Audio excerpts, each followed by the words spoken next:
राज धर्म तन तिनि कर होई बेगहि नास। मंत्री गुरु अरु वैद जो,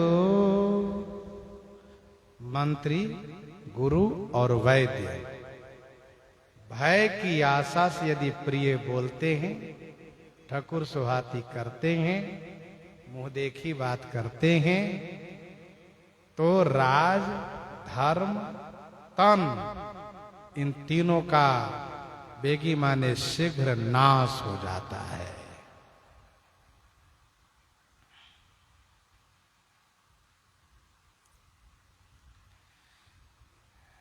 सुंदरकांड के दोहा है ये। रावण के तीनों विपरीत है, प्रतिकूल है। रावण के मंत्री जो है वो निज निज गृह सब करहि बिचारा, नई निचर कुल केर उबारा। और सभा में रावण के सामने क्या कहते हैं कि महाराज कहु कवन भय करिए बिचारा, नरकपि भालु आहार हमारा। तो बेटा प्रहस्त रावण का कहता है, कहई सचिव सठ ठकुर सुहाती। ये मंत्री सठ है, कहई सचिव सठ ठकुर सुहाती, नाथनपुर आव यही भांति। तो मंत्री मुंह देखी बात करते हैं। मंत्री से पूछा गया, रावण के मंत्रियों से, क्यों जी मुंह देखी बात क्यों करते हो? तो मंत्री कहते हैं, तो क्या अपनी जान गंवाऊं उनके सामने में? यदि हम विपरीत बोलेंगे, प्रतिकूल बोलेंगे, तो पहले तो सभा से निकाल दिए जाएंगे, और फिर निकाल देने के बाद दो चार चमचे को भेज देंगे, जाओ उसको मार के आओ, मार डाले जाएंगे। इससे अच्छा है हमारा परिवार कुशल से रहे, जैसे राजा खुश रहे वही कहना है। ठकुर सुहाती हाँ में हाँ मिला देना। एक बार बादशाह अकबर ने बैगन को मंगाया और बैगन की चटनी बनवा करके चोखा बनाकर खाया। बड़ा स्वाद मिला।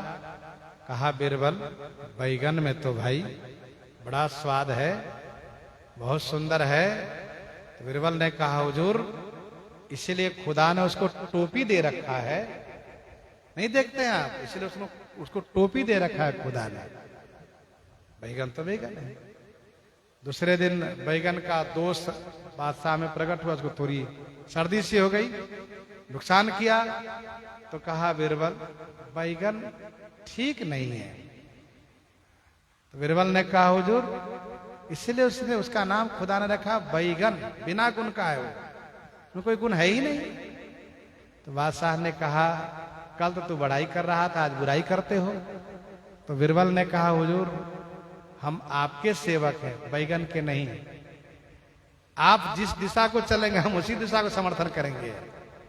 आप जिसको कहेंगे सही हम कहेंगे हाँ सही, आप कहेंगे गलत हम कहेंगे गलत। यह है ठकुर सुहाती कहना, इसको ठकुर सुहाती कहना कहते हैं।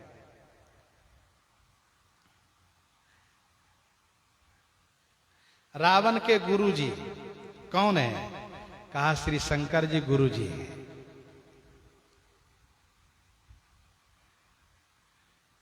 गुरुजी इनके विपरीत है, प्रतिकूल है। वे चाहते हैं कि रावण का अंत हो। हम हुमा रहे तही संगा देखत रामचरित्र न रंगा। और रावण का वैद्य ये भी प्रतिकूल है। रावण के नगर में रहने वाला सुखेन वैद्य श्री लक्ष्मण जी के प्राण बचाने के लिए श्री रामा दल में आकर के ये कहता है कि संजीवनी ले आइए, लक्ष्मण जी जीवित हो जाएंगे। और रातों रात संजीवनी मंगा करके श्री लक्ष्मण जी को जीवित करता है। लेकिन वही सुखेन वैद्य इतने वर्षों से लंका में रह रहा है रावण के साथ, लेकिन रावण के बेटे, नाती, पोते, नाना, ये सब के सब भाई सब मारे गए, लेकिन किसी को जीवित उसने नहीं किया। किसी के लिए नहीं कहा कि ऐसी औषधि लाओ, ऐसा करे जीवित हो जाए, कुछ नहीं, मरने दो इसको। तो जिसके मंत्री विपरीत हो, हाँ में हाँ मिलाने वाले, जिसके गुरुजी विपरीत हो, ये सोच करके चेला को डांटेंगे तो भाग जाएगा। तो उसको जो कहे हाँ गुरुजी, तो हाँ गुरुजी ऐसा, तो भी कहा चेला ठीक है, तो उस चेले का धर्म नाश होगा, मंत्री से राज्य नाश होगा, चेले के धर्म नाश होगा, और वैद्य के विपरीत होने से शरीर नाश होगा। राज धर्म तन तीन कर होई बेग ही नाश। रसना मंत्री दसन जन, तोष पोष निज काज, प्रभु कर सेन पदाधिका, बालक राज समाज। रसना मंत्री, रसना मंत्री जिह्वा ही मंत्री है, राजा पेट है, पेट ही राजा है, जिह्वा मंत्री हैं। दसन माने दांत, ये क्या है? अन्य कर्मचारी हैं। तोष पोष निज काज, तोष पोष यानी पोषने में, पोषण करने में, तोष माने तुष्टि करने में, ये अपने अपने कार्य में लोग लगे रहते हैं। जैसे दांत भोजन को कुचल कर, जीभ उसको स्वादिष्ट बना करके जिह्वा अपनी लार से पेट तक पहुंचा देती है, पेट रस बनाकर सारे अंगों को पुष्ट संतुष्ट करता है, उसी प्रकार से मंत्री और अन्य कर्मचारी राजा के लिए सब अपना अपना काम ठीक करते हैं, और बदले में राजा उन सब का पोषण करता है, उनको संतुष्ट करता है। तो राज्य सुखद, राज्य सुखमय होता है। प्रभुकर सेन पदाधिका, प्रभु माने राजा, के कर माने हाथ, ये पदाधिका सेन, पदाधिका माने पैदल सेना है। बालक राज समाज, ये पूरा राज समाज बालक है। सेना और पदाति जन राजा के हाथ और पैर हैं।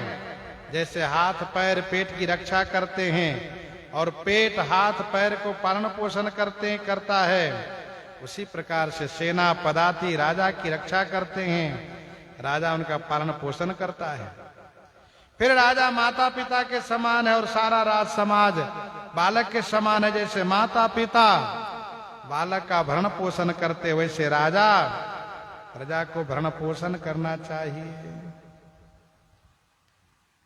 लकड़ी दौआ कर छुली, सरस काज अनुहारी, सुप्रभु संग्रही परिहरही, सेवक सखा विचारी। लकड़ी डौआ कर छुली, लकड़ी डौआ कर छुली। जैसे हम रास्ते में है, कहीं यात्रा में है, पलटा नहीं, करछुल नहीं है, करछुल छोलनी वगैरह नहीं है, तो क्या करते हैं? लकड़ी से ही चला लेते हैं, सब्जी को चावल को चला लेते हैं। सिद्ध कर लिए, देख लिए, और इसके बाद लकड़ी को फेंक दिए, काम हो गया, फेंक दिए।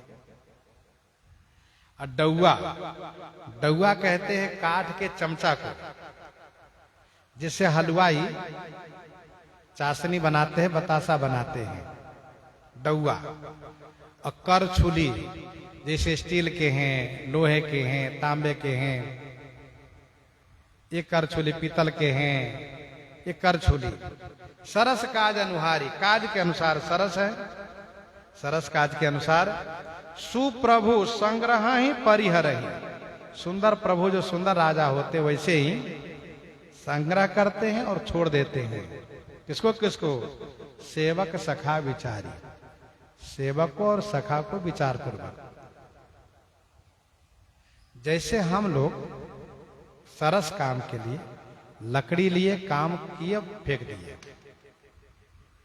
डौआ है, कुछ दिन रहा, हटा दिए जब कमजोर पड़ गया तो। करछुल है, वो ज्यादा दिन तक चला। वैसे राजा को चाहिए कि जैसे भी हो सबको रखना चाहिए। काम देने वाला सेवक है, कोई जरूरी नहीं कि पढ़ा लिखाई सब होना चाहिए। राज्य में बहुत ऐसे काम है कि बिना पढ़े लिखे वाले का भी काम है, थोड़ा पढ़ा लिखा उनका भी काम है, ज्यादा पढ़ा लिखा उनका भी काम है। तो सबसे काम पड़ता है, राजा को सबसे काम लेना चाहिए। अब किसी को 2-4 दिन, 1 दिन के लिए रखते हैं, वेतन दिए, भाई छुट्टी कर दिए। किसी को महीने दिन के लिए रखते हैं, किसी को वर्षों के लिए रखते हैं, किसी को जीवन पर्यंत रखते हैं, उसके जाने के बाद उनके लड़के को रख लेते हैं। तो जिनसे जैसा कार्य होता है वैसे ही राजा उनको रखते हैं, और नीति यही कहती होना चाहिए। प्रभु समीप छोटे बड़े, रहत निबल बलवान, तुलसी प्रगट बिलो किए, कर अंगुली अनुमान। प्रभु समीप छोटे बड़े, प्रभु माने राजा के समीप में छोटे भी रहते हैं, बड़े भी रहते हैं, निर्बल भी रहता है, बलवान भी रहता है। गोस्वामी जी कहते हैं प्रत्यक्ष रूप में देखो, कर अंगुली अनुमान, हाथ की अंगुली एक जैसी नहीं है, बड़ी भी है, छोटी भी है, निर्बल भी है, बलवान भी है। और ये जब 5 अंगुली साथ हो तो मुट्ठी बांधते बनता है और पकड़ते बनता है, अथवा तो यूं कहिए कि 5 अंगुली समेट लिए तो प्रहार करते बनता है। और यदि हम सोचे कि नहीं, निर्बल को हटाओ और छोटे को हटाओ, तो क्या करोगे? इसको हटा दोगे, निर्बल को हटा दोगे तो कमजोर हो जाएगा नहीं है। इसलिए निर्बल और छोटे को भी रखना चाहिए।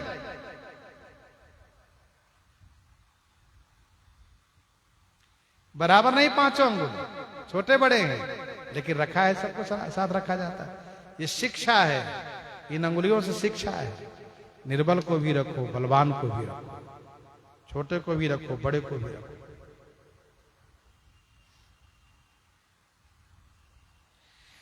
साहेब ते सेवक बड़ो, जो निज धर्म सुजान, राम बांधि उतरे उदधि, लांघि गए हनुमान। साहेब ते सेवक बड़ो, जे निज धर्म सुजान। साहेब माने स्वामी से सेवक बड़ा होता है। कौन? जे निज धर्म सुजान, जो अपने धर्म में, सेवकाई धर्म में सुजान है, वह सेवक स्वामी से बड़ा हो जाता है बड़ाई में। राम बांधि उतरे उदधि, लांघि गए हनुमान। श्री राम जी समुद्र पार करने के लिए समुद्र पर पुल बनाए, लेकिन हनुमान जी लांघ गए, और बल्कि समुद्र उनकी सहायतार्थ मैनाक को भेज दिया, जाओ सहायता करो, उनको विश्राम दो। तो सेवक बड़प्पन में बड़ा हो जाता है कब? जब अपने धर्म में सुजान होता है तब।